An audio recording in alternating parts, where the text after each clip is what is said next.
from ITSC on the IWR WIPP. It's great to have you here. Before I start, I want to let you know we have Jen Purple from the U.S. Department of Labor, Employment and Training Administration on the line. We give Jen a chance to say hello and make any comments you'd like. Jen, are you with us? Yeah, thanks everyone for joining us for our final webinar of the day. Some of you have been with us all day, and just keep the questions coming. Thanks. Very good. Thank you, Jen. I think most of you have signed in. If any of you haven't signed into the welcome chat, please put your name in and your location, your state affiliation. We're glad to have you. I think we have, Phaedra's beginning to let us know she's with us. Thanks, Phaedra. And with that, I think you have all, or most of you have been with us on the chat prior to this one. So, but I want to go briefly over the format of the day, which is about 30 to 45 minutes. We've been going about 45, so we'll probably plan on that. We'll do a brief introduction of our panel of experts, and then we'll open up and have a discussion with the SMEs and ask you to put your questions into the chat window. So if you have them ready, that will be great to hear from you. This is your probably final opportunity on a chat, informal discussion or chat session to talk with these individuals, though we will, as we try to remind you, continue to take your questions throughout the Institute and after. So with that, I'm going to introduce our panel of experts today. Tom Kucinarek is with ITSC, has been with ITSC for over 15 years and is an IT specialist and knows the technical specifications of the IWR and WIPP extensively. Welcome today, Tom. And from New York IT section, we have in Melissa and Deandra's place, we have Patty Buckley, who will be presenting and representing New York State today instead of Melissa. And from Mississippi, the Director of the Office of Technology and Innovation in the Department of Employment Security, Mohammed Jalaluddin. So welcome to all of the subject matter experts. We'll be coming right to you with an opening question in just a second. Okay, we're going to begin by, as we do on most of these, by asking our panel of experts to give us some feedback on an opening question. Today we're asking, can you share with us the benefits you believe the ITSC technical specifications have offered to your state? And I told Patty that we'd start with her in New York and go from there, and then we'll go to Mohammed. So Patty, what would you let us know about how useful the ITSC technical specifications have been for you and your colleagues? Hi, well, thank you. Welcome everybody. When we are doing this project, it's been a work in session, so they've really helped us to sort of get everything down, a lay of the land, so to speak, and work with ITSC to get everything hammered out. You guys will be getting it. It'll be all complete. It'll be kind of like your little Bible where you can look at everything. You have a list of items. First would be the data elements, and I would probably say that will be incredibly helpful for a number of reasons. One, good place to start when you have all your people in the room. It's a wonderful way to show both the UI and the employment service side. You guys do have something in common. These are the common data elements that you both need from a specific job seeker. And it'll sort of kick off some great conversations, get everybody talking, and help everyone to realize that they are on the same page. They all have the same goal, and they all have a common need to help their clients. Something else I was looking at, there's a design document and an architectural document. I'll get to those in a minute. But your demo that's on that site is going to help you greatly. It helps to understand what exactly the IWR and the WIPP can do for you. It traverses you through, it shows you whether you, oh, I already have that in our system, or wow, we have nothing like that, let's use ITSC's version. It also kind of sparks people's imaginations, and they like a certain functionality, and it just jumps from there. Going into the design doc and the architectural doc, those are huge to us. We have a lot of systems here already in place, and this project was really an integration project for us, for here at New York. We weren't starting from the ground up. We weren't deciding what we wanted to do. We were kind of getting a handle on the scope. How much do we want to do? What can we do with what we currently have here? And looking at these architectural documents, it helps us kind of work with another interface that we would have, the IWR and the WIPP. It also helps us to realize what kinds of information we're going to have to pull from our systems. What kinds of integration do our systems have to have on the front side before even sending a user to get their registration? And then once the information comes back from this registration piece, how do we manipulate that data? It really was a place for our security architects, for our regular application architects, and for our database people to look at this information that was being pushed up to the IWR and received from it and say, oh, we need to really manipulate this data in a certain way and push it off into our systems. A big thing for us was our UI and our ES systems already had very vastly different databases.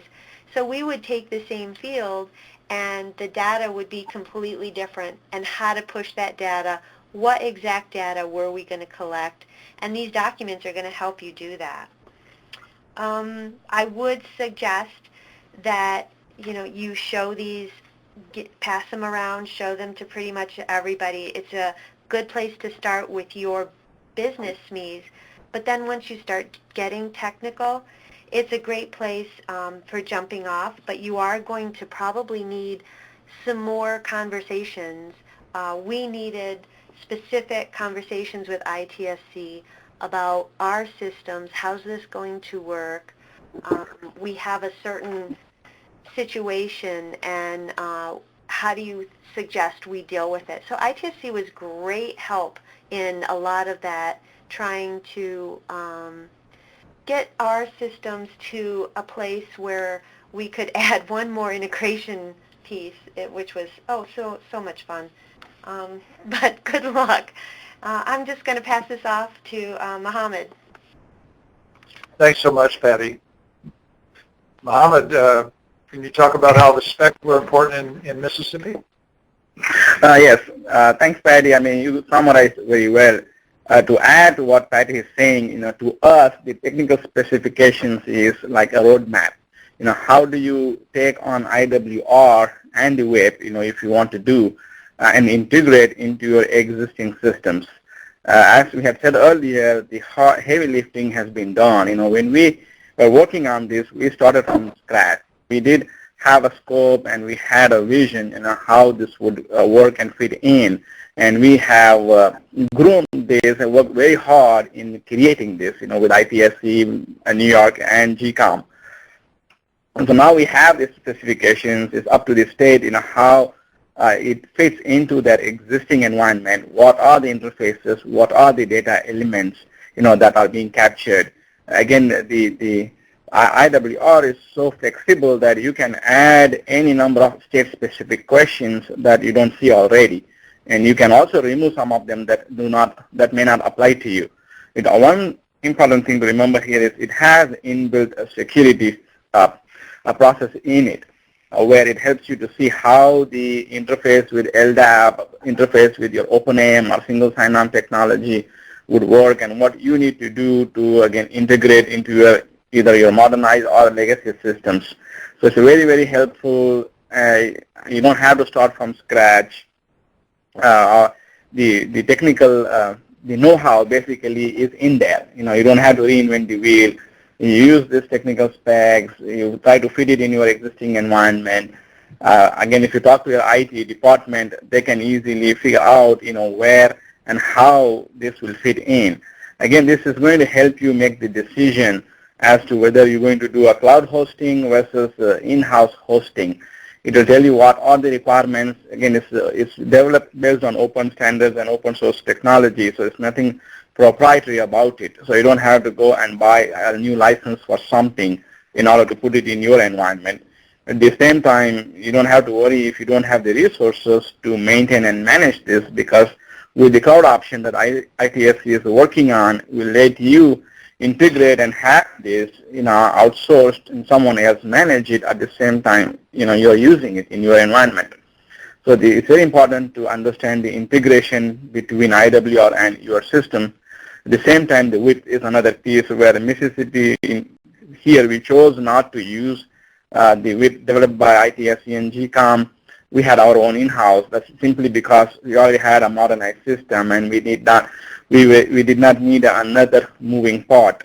So in some states, you may not have that luxury of doing the WIPP in-house, or rather adopt something that's already been developed that will meet majority of your needs. And again, everything is so customizable. You're not limited in your options. As long as you are able to successfully integrate into your existing systems, I think the heavy lifting has been done.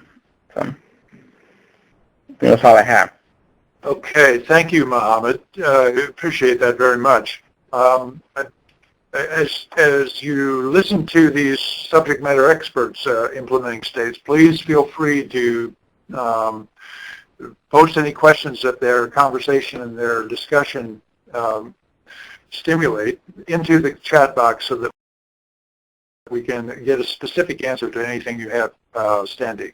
We may, at the end of the session, have time to open phone lines and get your questions that way, but there's no guarantee. So if you really have a question that's burning, make sure you get it into the chat box.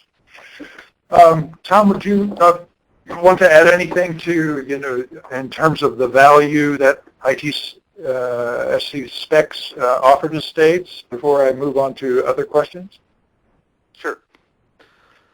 So Mohammed and Melissa, and Patty, did an excellent job in describing some of the pieces. And one of the things that I wanted to explain is when we originally went through and developed these specs, they were developed with the mindset that it wasn't just the pilot states that were going to be involved. Each of the states acted very unselfishly as far as going through and developing not only the requirements for the system, but trying to understand all the systems that could possibly attach to these different applications.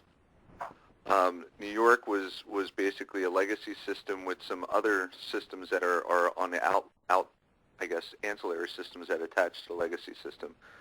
And Mississippi, as Mohammed mentioned, is basically a modernized state, so they have newer Java-based systems there as well, and as well as New York on certain pieces. But we understood that these are going to be systems that throughout the country that could possibly attach. So we tried to make them not only configurable, but something that can be transferred and also accessed by the different technologies that each of the states have in place. Patty mentioned the architecture document, and reading through that and understanding that is extremely important. So having a good understanding on the different application layers and how your state would actually interface with the application would assist anybody from your technology department in actually building out their interfaces. The other thing is the configurability piece, and we tried to anticipate all the areas that the states would want to configure a certain piece of the technology. In doing that, we made certain pieces very flexible where some pieces may not be as flexible. That being said, we based everything on not only the open source technology, but also the methodologies being used as well. And I don't think that we've actually discussed this in any of the previous sessions, but the application source code that is being developed by GCOM is 100% owned by USDOL, which is basically making that available to each of the states as well. So if one of the states wanted to make a change to the application that they're hosting, or even go through and share that change with other states, which is preferred, that could be done as well. So that, at any given point, once the application hits production, the states want to actually download the code and start making modifications, they would be able to do that, post up any of the changes that they made as well, allowing for other states that might want a similar feature to download that source code and actually modify it for their own implementation. So that being said, Fred, that was the only piece I wanted to add there, and I'll turn it back over to you. Terrific. Thank you, Tom. I appreciate that. It sounds like there's so much value in these documents. If the states are looking to implement the single sign-on, the IWR, and the individual landing page, that they would it would be silly not to take a look at these and get started. Something you mentioned, I think it was Patty, seemed to me to indicate that actually we've heard states say, how do you get people to the table? How do you convince folks, the key players, that this is worth doing and it's worth the money and the effort and to get buy-in? And it sounds to me like it might be a good thing to start with some of the documents, the design doc and some of the others, the architectural documentation, to take to the leadership so that they get an understanding of what you're really talking about. Is that something that you did in your states? You use these documents to garner buy-in from the stakeholders? Patty? Yeah. This is Patty. We didn't have these documents when we started. We were the pilot state. So when we first started, there was nothing, and it took a whole bunch of people in Washington to sit down and hammer out what the data elements were going to be. But I was just going to piggyback on what you had said, that it's not just if you decide to do the IWR or WIPP. I think these documents are going to help you just get a different view for your whole system and help you decide whether you want to use the IWR and WIPP, and whether you do or not, they'll still help you get a good handle on exactly how to go about starting that process. Thanks, Patty. That was another note I made as you were talking. Was it sounds like, strangely enough or ironically enough, that the technical specifications in this case, the documents we're talking about, could really drive the learning about integration, rather than people in the field that are doing business every day out there in the programs. They may learn something from these technical documents in terms of, oh, that's how that could work. Is that what I hear you saying? Yeah, and it just sparks people to see how similar their systems could be, and how there are so many touch points in between each of their systems. It really brings that part home. Mm-hmm. Thank you. Another thing is I've heard expressed by the implementation states as we've been talking together on webinars and chats over the last few days, is that there's a whole notion of justifying this in terms of cost and trying to get some handle on, well, what are we talking about in terms of costs? And you've all three have talked about it's really not possible to put a dollar amount on what the costs are going to be. But it seems to me that these technical documents, these specifications, could provide a checklist against which states could begin to do estimates. Is that Is that something, I mean, Patty, you mentioned again, coming back to you, that it gives you a list of all the items you're going to have to consider as you go through this process. And that my thinking is that you could assign some projected cost to this, and that would be a help when you're trying to sell to stakeholders. I mean, too, if you think about it, I mean, what is the cost in making it better for your customers and having more people actually get more benefit out of your systems? So many of our UI claimants had no idea that we had such a robust reemployment services system out there, and vice versa. It just helps our customers to have this one place. It helps us to move forward into the future as we look at how we want to fix our systems here at New York DOL. We definitely want to bring them into the century, obviously, and make them more efficient and work better for us. This was a fabulous stepping point, and I'll just give you one example. Our single sign-on was only in front of our unemployment insurance application. It wasn't in front of any of our other software. It was very tightly coupled to that unemployment insurance needs.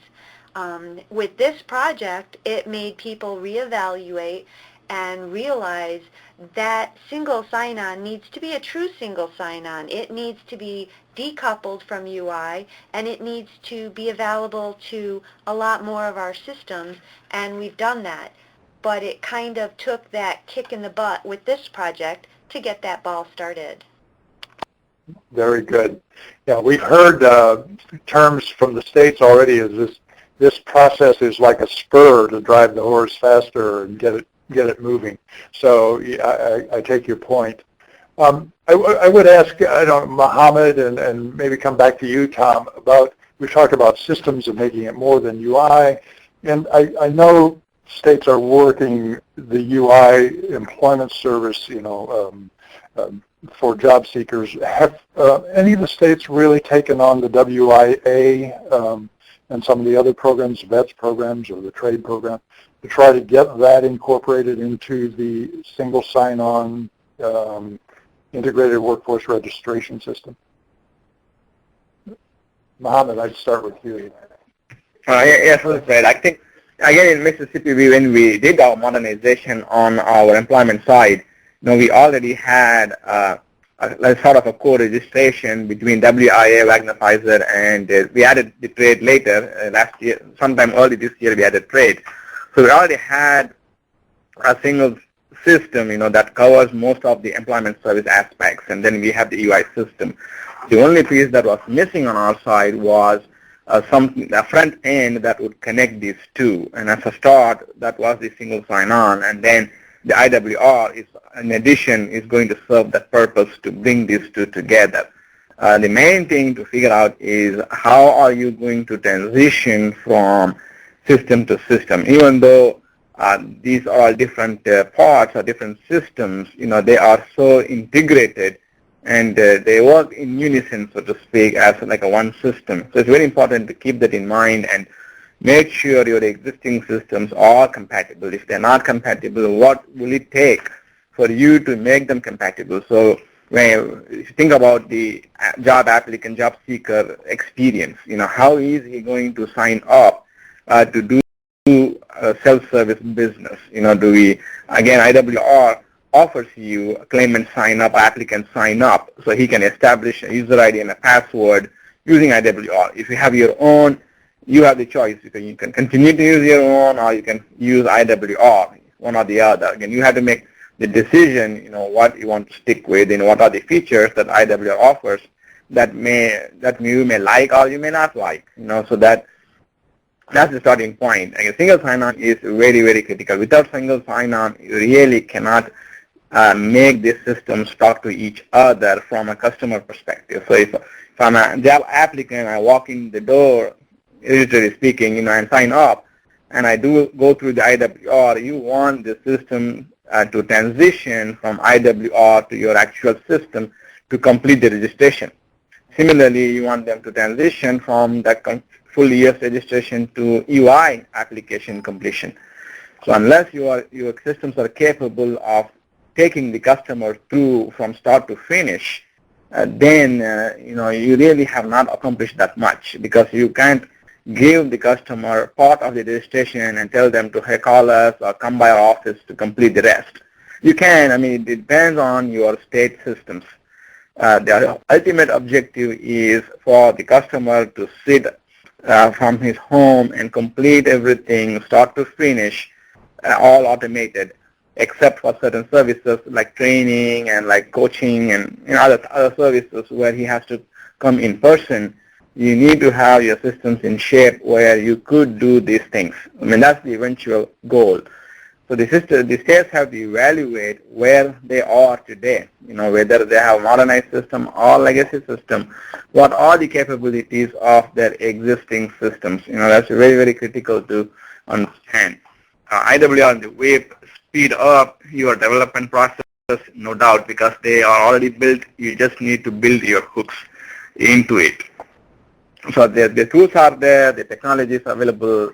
It's still very hard for states, for us actually it was, even though we had modernized system, to understand the experience of the customer start to finish. And we are working really hard at it, and we are continuing to work on it. It's not going to stop, because it's an evolving process. Right. Continual improvement. Right. Very good. Well, thank you for that. I would ask Tom if you have anything to add about incorporating or using the tech stacks to incorporate all the programs that are service delivery, workforce service delivery programs, any observations or suggestions from the states as they think about the scope of their project. So the way things are actually architected, and as explained before, it is the application's architected to be able to handle hooks into each of the systems, including WIA. In the original pilot, the way that we outlined it, each of the states actually piloted with each of the WIA offices as well, and had them participate as part of their project teams. It so happens that both New York and Mississippi, so with Mississippi they're using an application called Wings, and New York they use an application called OSOS, which handles across the board, and Patty, correct me if I'm wrong in this, but they handle the case management portions of both the ES and the WIAs for WIA systems. So that being said, those systems will be actually hooking into the IWR and to the WIPP. I think with the WIPP itself, though, you get the biggest bang for the buck with the application if you provide more information out to the job seeker on that page. We created it very modular, understanding that each state isn't going to take the big dive as far as putting all the information and consolidating it all at one time. So we made it so that people can gradually adopt the WIPP at any given point, providing the right amount of information that they feel comfortable to the system and then gradually also ramp up on the amount of information that's being populated there. On the IWR side, it was anticipated that you really wanted to have just that one common front door for all the systems, reducing the amount of duplication and requirements around data collection. So this allows for each of the programs to come together and come up with that common set of data elements. We already did that with the pilot states, but it's anticipated that each state, and you heard this time and time again from each of the pilot states, that you really get together and understand so that you can eliminate that duplication and create more synergy in the programs that you guys currently run. I think the IWR right now has the flexibility to be able to push that information to each of the state's systems and also create basically a more seamless approach for a job seeker in receiving each of the services that are required. So as far as, the states working with the WIA program and having them, at the table, the pilot states have done that. It's anticipated that they continue to do that and keep them involved during each step as well. but I think they've already did a fantastic job, and I think with even the requirement sets themselves, I think they've added in helping us formulate the requirements for the overall systems. Very good. The documents, thank you, Tom. The data requirement document includes WIA, so you could look at that and say, okay, this is what the pilot states came up with. And I hear you saying that if states have other particular programs with other requirements, the system allows them to add those on, the data elements on as well. Correct. Yes. Mm-hmm. And the WIPP, the individual profile page, can begin with a smaller set of functionality, and it can be ramped up over time. I hear you say that, if I'm correct. Am I on target? Yes, it's exactly it. It's very modular. So each of the areas or the subsets of information that is created in the WIPP allows for, it has its own interface which allows for the data to be transferred back and forth between the state systems. So that being said, if a state wanted to disable certain modules and only use pieces of the WIPP, that is also a capability. We didn't want to restrict the possibilities of states just wanting to use certain modules and not having all the information in that single location. So that's another aspect of flexibility in the tools that you're offering. Very correct. This is Patty. If I could jump in on that, Sure. With us, we have so much to do. We're focusing so much on the IWR right now that we're actually expecting to do a very limited WIPP, and we have so much of that information on our job zone.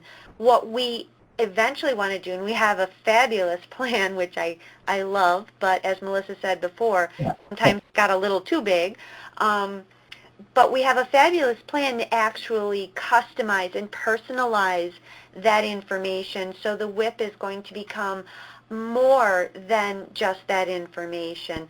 In our job zone, we give the user a lot of information and they can traverse into different areas of it.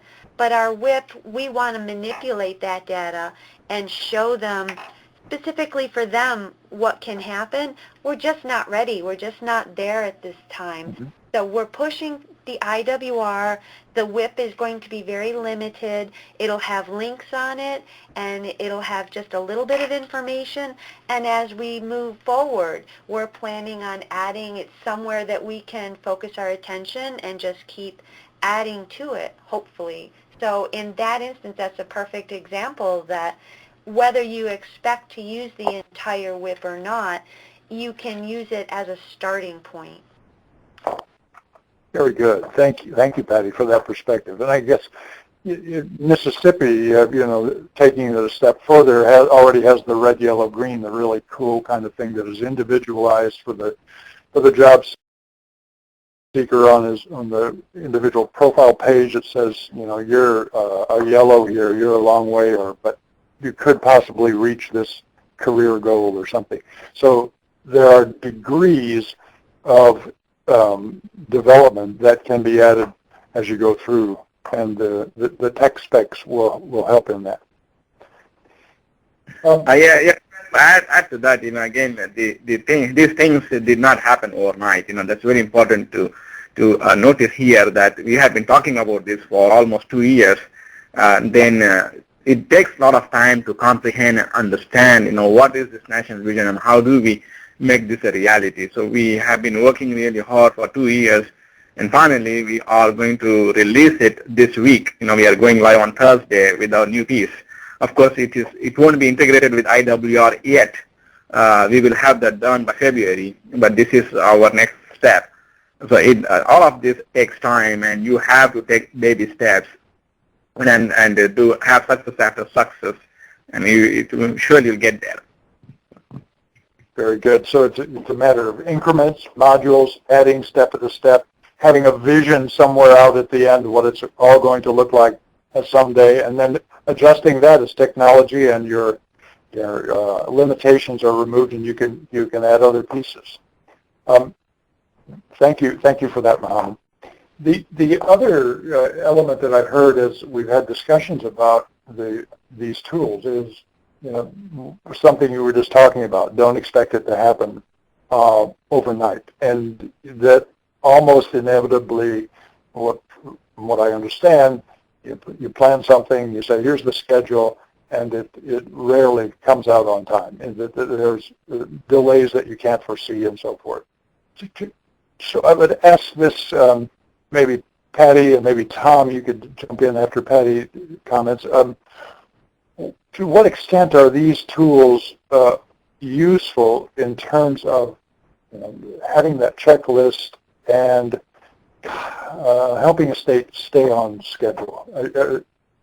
To what degree does it continue the momentum and keep a state moving? Oh, that's a tough one. I guess one idea with the WIPP is that it's a starting point. It shows what we with ITSC have designed as the base important points that would really help out a job seeker. So it really is, like Mohammed said, it's a checklist. First, we want to start with job matches. We want to start with a profile, all that kind of stuff. So it really just lays it right out there. And you don't get overwhelmed with absolutely fabulous ideas. You just start with a nice box of information that's your goal, that you're trying to get that. As far as the IWR, you have your data elements, which are going to really kick that off and say, all right, these are our basic data elements. Let's see how they differ in each of our systems. Let's see what else we might want to have that is common between UI and employment services. Let's kind of jump off from there. But it's a nice box. It's a nice base place to start. And it's going to be so helpful if you just stick to thinking, I want to do integrated workforce registration somehow first. And here are some data elements. Maybe put a single sign-on in front of it, or use what is your solution? That doesn't matter, your own, the IWR, but it lays it all out there so that you have that little checklist. Very good. Thank you, Patty. Tom, any comments or observations about the tools as a scheduling device or a mechanism to keep states on target time-wise? Well, the one thing I could say here is that, I guess both tools provides basically a palette so that we're not reinventing the wheel. We know that there's customization there, but it's basically, you're not starting from scratch. So if there is ideas or concepts that come up, it provides basically the capabilities and the flexibility to be able to implement those thoughts and those visions that you may have that weren't originally accounted for. The concept and one of the things that USDOL has been focusing on has been collaboration between the states, but also trying to create more of a sharing environment. And I think with these tools, that's one of the pieces that are coming out of this is that you have a platform that you can start your efforts, starting to create basically more of a connection between the programs and allowing more of a better approach into how the job seeker is actually seeing these services and accessing these services. And then the other piece is, I think, very similar to what Patty said, is each module is self-contained. So it's not a matter of basically going through and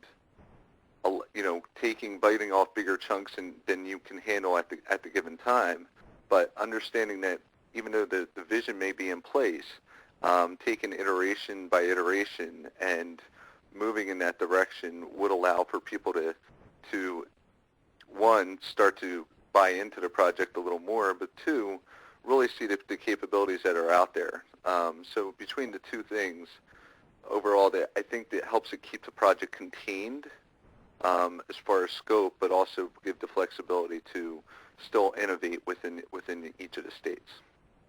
And it sounds to me like to allow states to recognize and realize some achievements and accomplishments as they go. So when you get through the implementation of one module, we say, okay, we've got this and our job seekers are using it. Very good. Yeah, which will help build momentum in the project, sure. Absolutely, and build buy-in. So terrific. Okay, I'm going to see if I've got any, Brian is asking for anything else on the chat box. Having none, we're going to go ahead. We're almost within a few minutes of our time limitations. I'll ask Brian to open all the phones, and that any of the states... The conference is now in talk mode.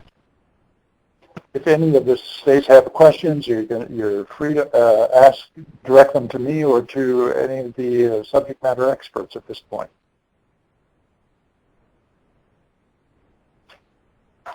Okay.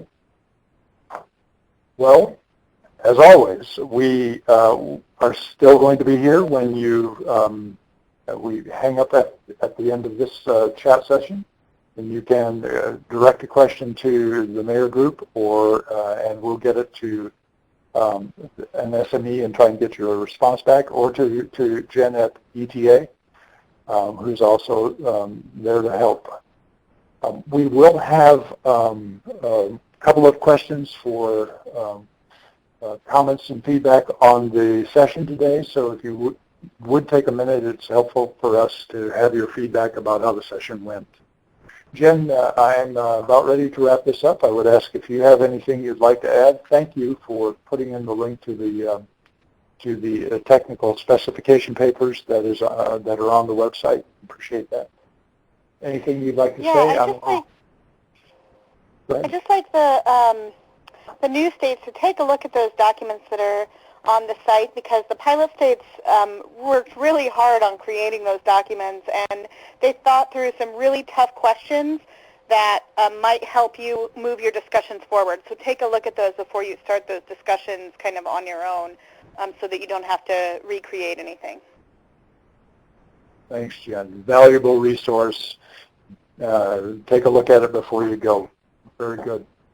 Okay, with that, I'm going to say thank you to everyone. Thank you again to our wonderful panel of subject matter experts, Tom and Patty and Mohammed. I appreciate it so much. We appreciate it.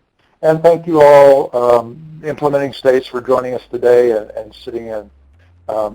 Again, we'll talk to you soon on some other webinars or chat sessions. Bye-bye.